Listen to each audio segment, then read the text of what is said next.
On the evening of December 18th, 2022, a woman named Deborah Miller walked through the Honolulu International Airport with a small, rolling suitcase and a smile that her sister would later describe as hopeful, maybe even radiant. She had flown nearly 5,000 miles from Baton Rouge, Louisiana, to meet a man she had never seen in person but trusted completely. His name, she believed, was Ryan Hale. Within 24 hours, she would be gone. Her phone would go silent. Her family would begin calling hospitals, then police stations, then anyone who might have seen her, and the man who promised her peace would become the center of a homicide investigation that would force detectives to unravel not just a crime, but an entire architecture of deception built over 6 months, one text message at a time. This is a real crime documentary about trust, isolation, and the invisible violence that can live behind a screen. It is also a story about how modern investigative tools, digital forensics, and one determined detective would turn a disappearance in paradise into a case that still challenges our assumptions about safety, loneliness, and love. Before we go deeper, subscribe if you love true crime documentaries and tell me in the comments where you're watching from. By the time Deborah Miller turned 53, her life had settled into a rhythm she never expected to become permanent. She lived alone in a modest single-story home in Baton Rouge, a city where summer heat clings to the air like a second skin and where people still wave to strangers in grocery store parking lots. Her house was tidy, her garden carefully maintained, her kitchen always faintly scented with coffee or vanilla candles. But the silence inside those rooms had become something more than quiet. It had become a presence. She would sit at her kitchen table in the evenings, watching game shows with the volume turned low, and sometimes she would laugh at a joke, and the sound would echo back to her, reminding her that no one else was there to hear it. Deborah had been a school counselor for over 20 years, the kind of professional who knew how to listen, how to ask the right questions, how to make a teenager feel seen. Her co-workers described her as warm, patient, someone who never rushed through a conversation. But after she retired in 2021, that skill, the ability to connect, had nowhere to go. She had been married twice. The first marriage ended when she discovered her husband had been unfaithful. The second ended more quietly, with a man who simply stopped talking to her, who moved through their shared life like a ghost, until one day he packed a bag and left. She carried no bitterness about either divorce, only a kind of exhaustion, the feeling that she had tried and failed in ways she still didn't fully understand. Her sister, Angela Bryant, called her often, sometimes twice a day, urging her to go out, to join a book club, to do something other than sit in that house. "Deb, you've got to start living again," Angela would say. "I know," Deborah always answered, though she didn't. One November evening in 2022, after a particularly long day of doing nothing, she sat at her kitchen table and stared at her phone. She wasn't looking for adventure. She wasn't chasing youth or fantasy. She just wanted someone to talk to, someone who would remember her favorite tea or ask how her day had been. After a few minutes of hesitation, she downloaded a dating app and created a profile. It read, "Divorced retired school counselor still believes in kindness." Then she exhaled and pressed upload. For the first few days, nothing special happened. A few short conversations, a few forced compliments, one man who sent a message so crude she deleted it without finishing. She almost gave up, telling Angela, "Maybe I missed my window." Angela laughed. "You never miss your window, Deb. Sometimes you just open the wrong ones first." Then on the evening of November 23rd, 2022, she received a message that didn't sound like all the others. "You look like peace," it read. His name was Ryan Hale. His profile was simple, almost minimal. Cropped photos, warm smile, soft eyes. He claimed to live in Haleiwa, Hawaii, running a small surf shop by the ocean. Deborah almost didn't respond, but curiosity won. "Peace," she wrote back. "Most people just say hello."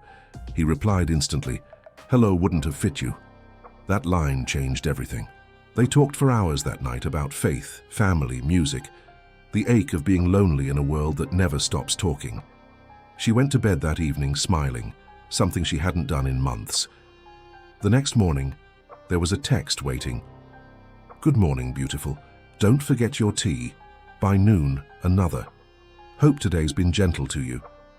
And by night, a voice note that said simply, "Sleep peacefully, you deserve it." His words felt warm, steady, consistent. And for someone who had lived years without those things, consistency was love. Her world began to brighten. She started rearranging furniture, playing her old records, keeping her phone close just in case he texted. Angela noticed immediately. "You're glowing," she said. "What's his name?" Deborah blushed. "Ryan. He's kind, different." Angela hesitated. "Just be careful. People lie easy when it's only words." Deborah smiled. "Maybe I've met one who doesn't." Ryan's messages grew deeper, more personal.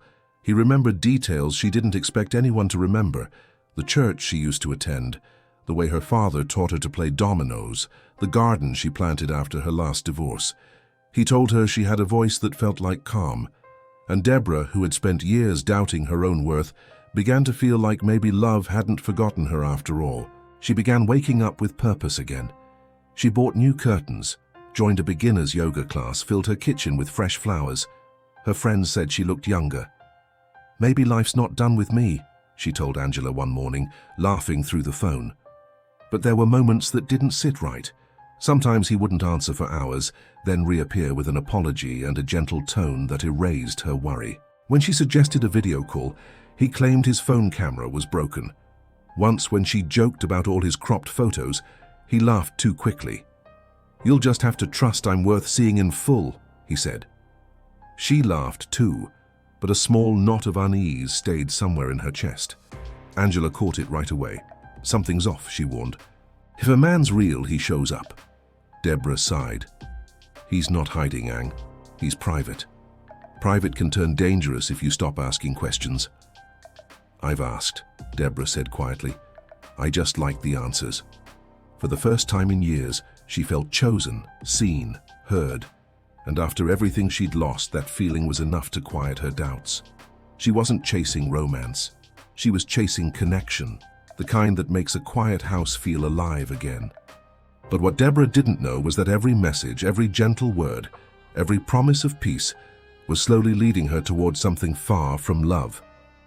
He called himself Ryan Hale, said he was 38, said he ran a small surf gear business out of Honolulu, and said he was finally ready to settle down. His profile looked careful, almost polished, the kind of smile that felt practiced, the kind of captions that sounded soothing, the kind of photos that were always cropped at the shoulders. Deborah thought it was tasteful and private. She didn't yet know how much a crop can hide.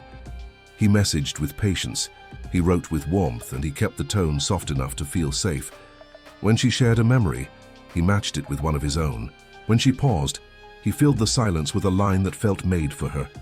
"I think God saves the best chapters for last." He built a rhythm that didn't feel like pressure, just consistent presence.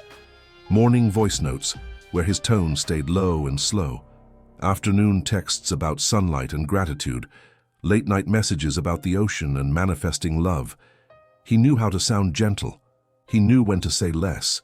He knew how to make a woman feel chosen. Deborah told herself, this is what kindness feels like when it arrives late but true. She would put her phone down after a message and breathe a little easier. And she would tell Angela, he listens and he remembers. And Angela would answer, good, just keep your eyes open. His stories were neat and ready, and they came out in careful pieces that kept her leaning forward. He said he left the mainland to heal, said Hawaii was home because the water taught him patience, said tourists kept him busy, but sunsets kept him humble. When she asked to see the shop, he laughed it off and said retail looked boring on camera, boring on. When she asked to FaceTime in daylight, he said the glare on the beach made everything look washed out. She let it go because people have preferences and she didn't want to be the kind of woman who demanded proof. But there were patterns forming, small inconsistencies that didn't quite align. His hours were odd. He would text at 3 in the morning Hawaii time, claiming he couldn't sleep, but then be unavailable during what should have been his business hours. When she asked about his family, he gave vague answers, said his parents had passed, said he had a brother he didn't talk to. When she asked about his last relationship, he paused before replying. She didn't understand me. I needed someone who could see past the surface. Deborah wanted to be that someone. She wanted to be the woman who understood him, and that desire, that need to be needed, made her ignore the gaps in his story. By early December, they were talking every day, sometimes for hours. He sent her photos of sunsets, though she noticed they were often pulled from public beaches that looked too perfect, too staged. He sent her voice notes, though his tone sometimes shifted in ways that felt rehearsed, like he was reading from a script. But when he told her he loved her for the first time, she cried. She cried because she believed him. She cried because after 2 failed marriages and years of loneliness, someone had finally chosen her. And she cried because she didn't yet know that love, real love, doesn't come with so many cropped photos and unanswered questions. Then, on December 10th, he asked her to visit. "I want to meet you in person," he wrote. "I want to show you my world. I want you to see what peace looks like when it's not just a word." She hesitated. Angela had been warning her for weeks. "Don't go, Deb. Not until you've seen him face to face on video. Not until you know he's real." But Deborah was tired of being cautious. She was tired of protecting herself from a world that had already hurt her. So she booked a flight for December 18th. She packed a small suitcase. She told Angela she would call as soon as she landed, and she boarded that plane believing that the man waiting for her in Hawaii was everything he said he was. She couldn't have known that the person behind the profile wasn't Ryan Hale at all, and she couldn't have known that the apartment she was flying toward would become the last place she was ever seen alive. When Deborah Miller landed at Honolulu International Airport just after 2 in the afternoon on December 18th, the air outside was warm, humid, and fragrant with plumeria and salt. She texted Angela immediately, "Just landed, heading to baggage claim," and Angela responded within seconds, "Call me when you're safe." Deborah smiled at the message, then silenced her phone and made her way through the crowded terminal. She had arranged to meet Ryan at his apartment in the Kalihi neighborhood, a working-class area north of downtown Honolulu, known for its diverse population, affordable housing, and proximity to the industrial port. It was not the beachfront paradise she had imagined from his messages, but he had explained that tourists drove up rents near the shore, and he preferred to live where real Hawaiians lived. She found that explanation charming, even noble. She took a rideshare from the airport, a 15-minute drive through neighborhoods lined with single-story homes, laundromats, and corner stores. The driver made small talk, asked if she was visiting family, and she said something like that, with a smile she couldn't quite suppress. At 3:27 in the afternoon, according to later time-stamped data from her rideshare account, she was dropped off in front of a modest 2-story apartment complex on Kalihi Street. The building was beige, weathered with rusted railings and peeling paint. She stood on the sidewalk for a moment, looking up at the structure, then checked her phone. Ryan had texted, "I'm in apartment 2B, doors open, come on up." She took a breath, adjusted her bag, and walked toward the entrance. That was the last time anyone saw her alive in public. What happened next would remain unknown for hours, then days. And eventually, as detectives began to piece together the forensic timeline, it would become clear that Deborah walked into that apartment expecting love and walked into something else entirely. By 4 in the afternoon, Angela tried calling her. No answer. She tried again at 5. Still nothing. By 6, she was texting, "Deb, please answer, I'm worried." By 8, she was pacing her living room in Baton Rouge, calling every hospital in Honolulu, asking if a woman named Deborah Miller had been admitted. No one had. At midnight, Angela called the Honolulu Police Department and filed a missing persons report. The officer who took the call, a young patrol officer named Kimo Pua, asked the standard questions. When did you last hear from her? Where was she supposed to be? Who was she meeting? Angela told him everything, the dating app, the man named Ryan Hale, the apartment in Kalihi. Pua wrote it all down, said they would send someone to check the address in the morning, and told her not to panic. People sometimes lose track of time, especially in a new place. Angela didn't believe him. She knew her sister. Deborah would have called. By sunrise on December 19th, 2 uniformed officers knocked on the door of apartment 2B. A man answered. He was in his mid-30s, average height, wearing a faded t-shirt and sweatpants. He looked tired, almost irritated by the interruption. "Are you Ryan Hale?"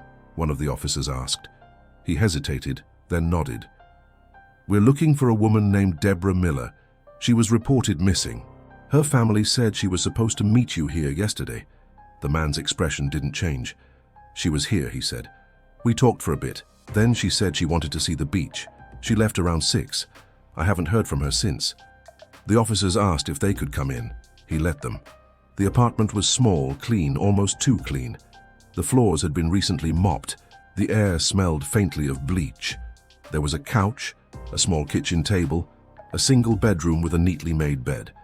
No signs of struggle, no obvious evidence of anything wrong. They asked for his phone. He handed it over. They scrolled through his messages with Deborah, saw the same affectionate tone she had described to her sister, the same gentle words. They asked where he thought she might have gone. He shrugged. "Maybe she got lost. Maybe she met someone, I don't know. I didn't think we were exclusive." The officers left. They filed a report. They marked it as an open missing persons case, but they didn't arrest him. They didn't have a reason to. Not yet. Angela called the police station every hour. She called local news stations. She posted on social media, sharing Deborah's photo, asking if anyone had seen her. Days passed, then a week, then 2. And the man who called himself Ryan Hale went about his life as if nothing had happened.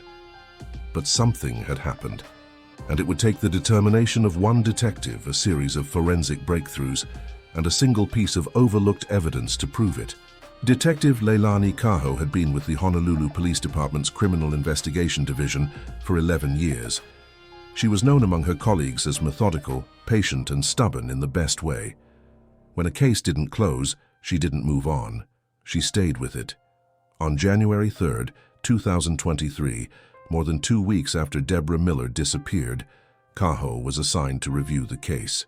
She read through the initial patrol report, noted the officers' observations, and then did something they hadn't. She ran a background check on the man who called himself Ryan Hale. His real name was Marcus Leland Hale. He was 36 years old, not 38. He had been born in Sacramento, California, moved to Honolulu in 2018, and had no registered business under his name. No surf shop, no retail license, nothing. He worked sporadically as a freelance web designer according to tax records and lived alone in the Kalihi apartment that the patrol officers had visited. Caho noted the discrepancies immediately. She also ran his name through the National Crime Information Center database and found 2 prior incidents. In 2019, a woman from Oregon had filed a report claiming she met Marcus, then using the name Ryan Cole through a dating app. She flew to Honolulu to meet him, spent one night at his apartment, and woke up feeling disoriented and nauseous. She reported to police that she believed she had been drugged, but a medical exam conducted 12 hours later found no trace of sedatives in her system. The case was closed due to lack of evidence. A second report, filed in 2020, involved a woman from Nevada who met Marcus, again using the name Ryan Hale, online. She traveled to Hawaii, met him in person, and after 2 days cut contact and flew home early. She later told police he had been controlling, possessive, and that she felt unsafe. No charges were filed because no crime had been committed. Caho stared at the reports for a long time. 2 women, 2 mainland visitors, 2 stories that ended with them leaving quickly or feeling drugged, and now a 3rd woman who hadn't left at all. She requested a warrant to re-enter Marcus Hale's apartment. This time she brought a forensic team. On January 7th, they arrived unannounced. Marcus answered the door with the same calm expression he had shown the patrol officers weeks earlier. Detective Caho introduced herself, showed him the warrant, and walked inside. The apartment still looked clean. Too clean. The forensic team began their work, swabbing surfaces, checking drains, examining the bathroom and bedroom. Caho stood in the center of the living room, observing. She noticed the faint smell of bleach again, stronger near the kitchen. She opened cabinets, found cleaning supplies, bottles of disinfectant, rubber gloves. Not unusual, but notable. Then one of the forensic technicians called her over to the kitchen sink. "We found something," he said. He pointed to a small crack in the porcelain where the drain met the basin. Using a swab, he had extracted a trace sample of what appeared to be biological material, too degraded to identify visually, but enough to test. They bagged it. Caho turned to Marcus, who was sitting on the couch, watching them work. "Where did Deborah go after she left?" she asked. "I told the other officers," he said. "She wanted to see the beach. I didn't follow her." "Why not?" He shrugged. "She seemed like she wanted space." Caho noted his tone. Flat. Detached. Not the tone of someone worried about a missing woman he claimed to care about. The forensic team moved to the bedroom. They used luminol, a chemical that reacts to blood even after it's been cleaned. When they sprayed the floor near the bed and turned off the lights, faint blue streaks appeared. Blood? Not a lot, but enough. Caho stepped closer. The pattern suggested it had been wiped, not spilled. Someone had tried to clean it. She turned to Marcus. "You told officers there was no struggle." He looked at the glowing floor, then back at her. "I don't know what that is. Maybe I cut myself. Maybe it's old." Caho didn't respond. She just nodded to the team. Bag everything. Over the next 48 hours, the forensic lab worked around the clock. The biological sample from the sink drain was tested and matched to Deborah Miller's DNA, extracted from a toothbrush her sister had sent from Baton Rouge. The blood traces in the bedroom also matched, and when investigators examined Marcus Hale's phone more thoroughly, they found something the patrol officers had missed: his search history. On December 17th, one day before Deborah arrived, he had searched how to sedate someone without trace. On December 18th, the day she landed, he had searched dispose of evidence and Ocean, Hawaii. On December 19th, the morning after she disappeared, he had searched how long before bleach removes blood smell. Caho read through the searches twice, then closed the file. She walked into the interview room where Marcus Hale was waiting. He looked up at her, expression still calm, almost bored. "We know what you did," she said. "We have her DNA in your apartment. We have your search history. We have the timeline." He didn't respond. She sat down across from him. "Where is she?" He stared at the table. "She didn't leave, did she?" Caho pressed. "She never left your apartment alive. Still nothing." "You drugged her," Caho said. "You waited until she was unconscious. And then you did something you've been planning for a long time." His jaw tightened. "You used the ocean to get rid of her," Caho continued. "You thought the current would carry her far enough that no one would find her. But you made mistakes. You always do." Finally he spoke. "I didn't mean to." Caho leaned forward. "Didn't mean to what?" He looked up, eyes red. "I didn't mean to hurt her. She was supposed to be different.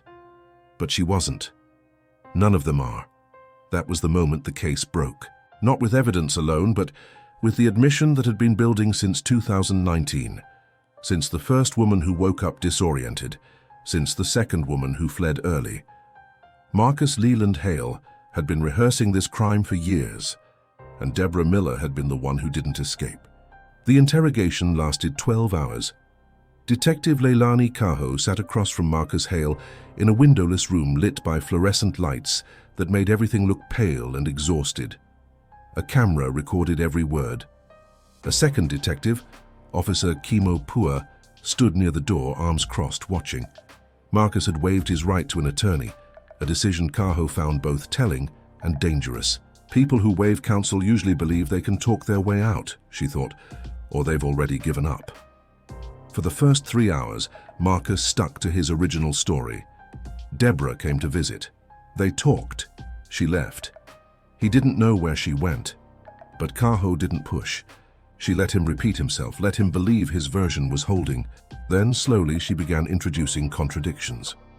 "You said she left around 6, Caho said, but her phone's last activity was at 4:37, right after she arrived. If she left at 6, why didn't she text her sister? Why didn't she use her phone at all?" Marcus shifted in his seat. "Maybe she didn't want to." Caho nodded. "Okay, let's say she didn't want to. Where did she go without her phone?" He didn't answer. Caho pulled out a printed map of the area. She pointed to the apartment, then to the nearest beach access, 1.5 miles away. If she wanted to see the beach, she would have walked this route. We checked every camera along the way. She's not on any of them. She never left your building." Marcus stared at the map. Maybe she went a different way. "There's no different way," Caho said. "And even if there was, her phone would have pinged a cell tower." "It didn't. The last ping was from your apartment. She never left." He closed his eyes. Caho waited. Then she pulled out the toxicology evidence. "We found traces of midazolam in the glass you washed," she said. "It's a sedative, prescription only. You bought it 2 days before she arrived. We have the pharmacy receipt." His breathing changed. Caho continued. "You also searched how to sedate someone without trace. That's premeditation, Marcus. That's not an accident. That's not a mistake. That's planning." For the first time, his voice cracked. "I didn't want to hurt her." "Then what did you want?" Caho asked. He looked up, tears forming. "I wanted her to stay. I wanted her to see me. But she wouldn't have. Once she saw me, really saw me, she would have left like everyone else." Caho leaned back. "So you made sure she couldn't leave?" He didn't respond. Over the next 6 hours, Caho walked him through every piece of evidence. The blood in the bedroom. The luminol patterns that showed he had tried to clean. The CCTV footage from the building's parking lot that showed him leaving alone at 11 at night on December 18th, carrying a large duffel bag to his car. The GPS data from his vehicle that showed he drove to a remote section of coastline near Makapu Point, a location known for strong currents that pull debris out to sea. The fact that he returned home at 2 in the morning without the bag. "You used the ocean," Caho said. "You thought it would hide everything, but the ocean doesn't work that way. Currents shift, things come back." Marcus sat in silence for a long time. Then finally he spoke. "She was kind," he said. "She believed me. That's why it hurt." Caho kept her expression neutral. "What hurt?" "That I could never be the person she thought I was," he said. I really tried, but when she got here and she looked at me, I saw it in her eyes, disappointment, like I wasn't enough, like I was just another lie." "So you killed her," Caho said. It wasn't a question. He nodded barely. "I gave her something to make her sleep. She didn't fight, she just closed her eyes. And I thought, maybe this is better. Maybe she's better off not knowing what I really am." "What did you do after she stopped breathing?" Caho asked. He described it in a voice so flat it sounded rehearsed. He wrapped her in plastic. He put her in the duffel bag. He drove to the coast. He waited until the beach was empty. He carried her down to the rocks. He let the current take her. He drove home, he cleaned, he waited. And when the police came, he lied. By hour 12, the statement was signed. The recorder clicked off. Outside, the rain that had started before dawn hadn't stopped. As Caho stepped out of the room, Officer Pua handed her a folder. "You're going to want to see this," he said. Inside were archived reports from 2019. 2 women from the mainland who had met Ryan Hale through dating apps. Both described the same pattern.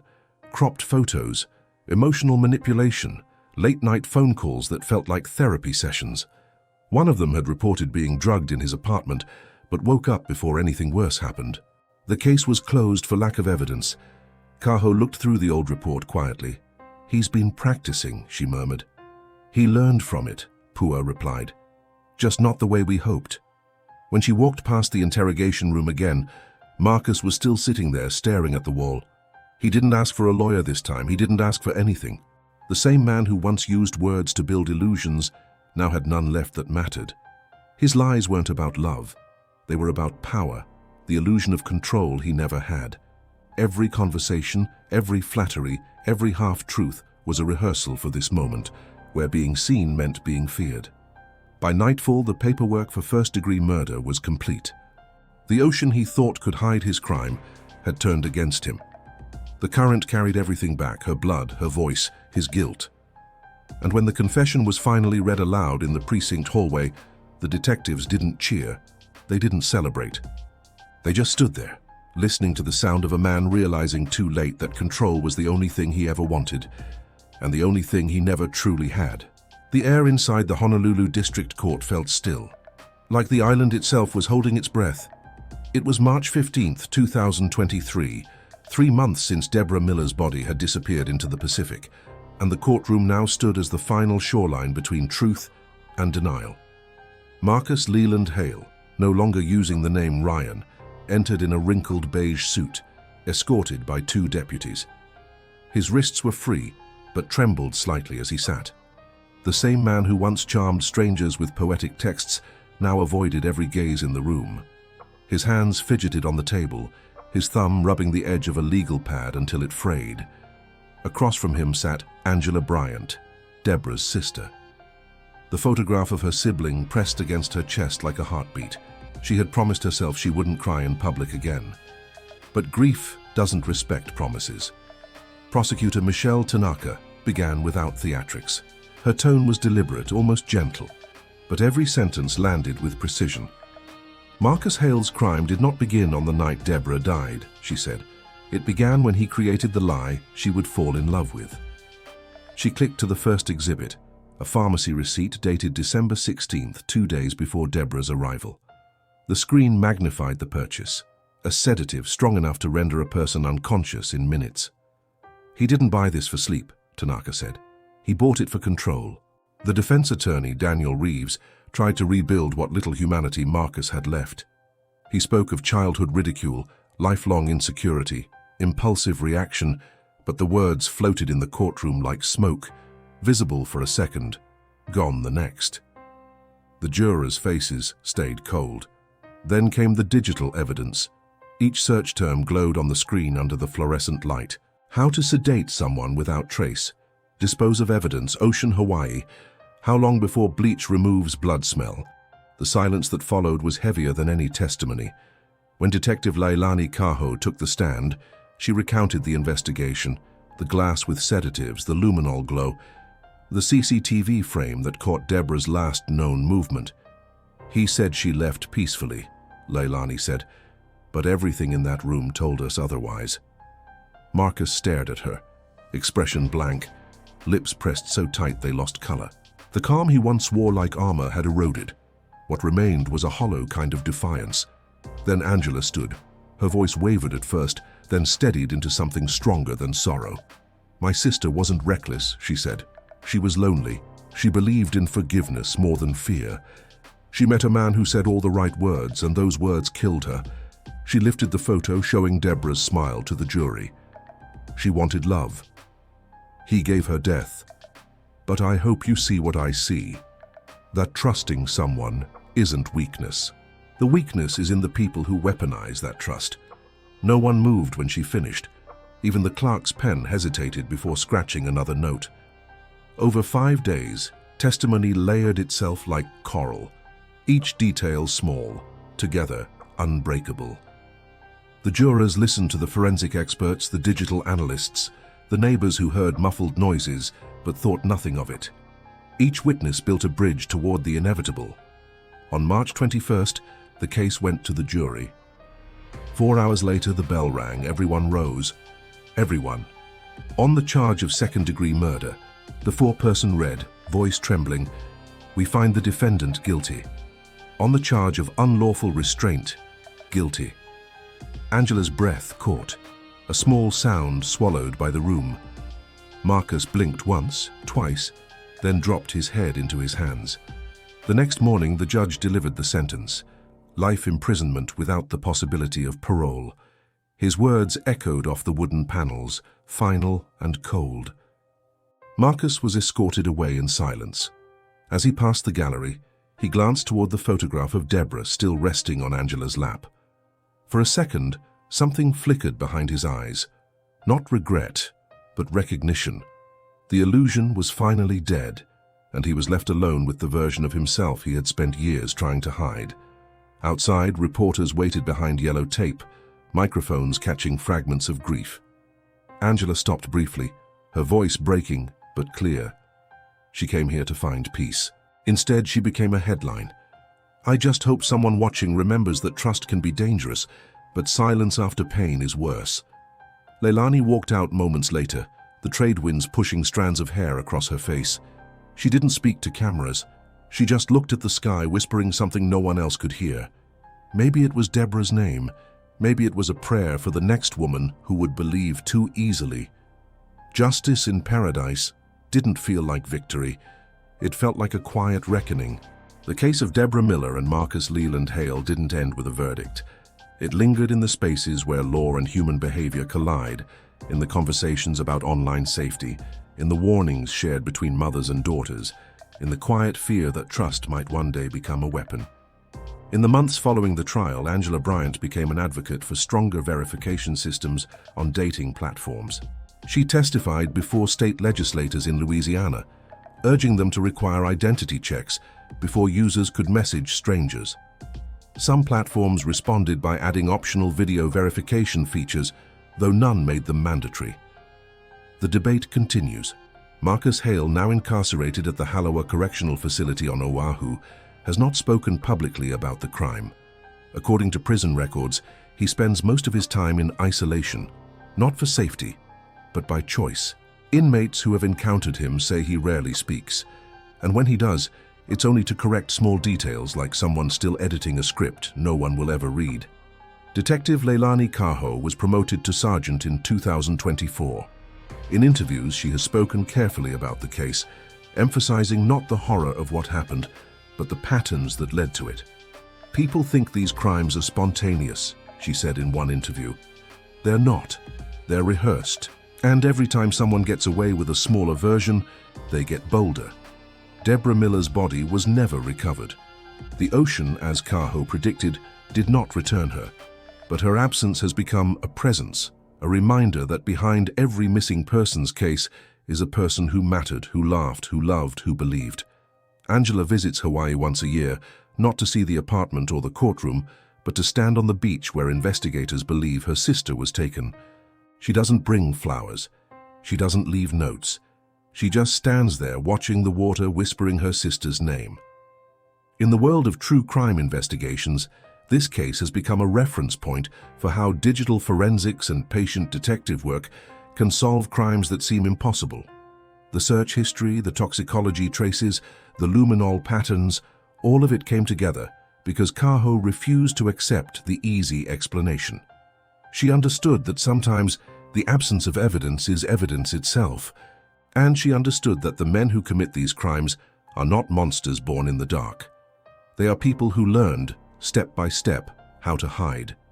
The legacy of Deborah Miller is not just a story of tragedy.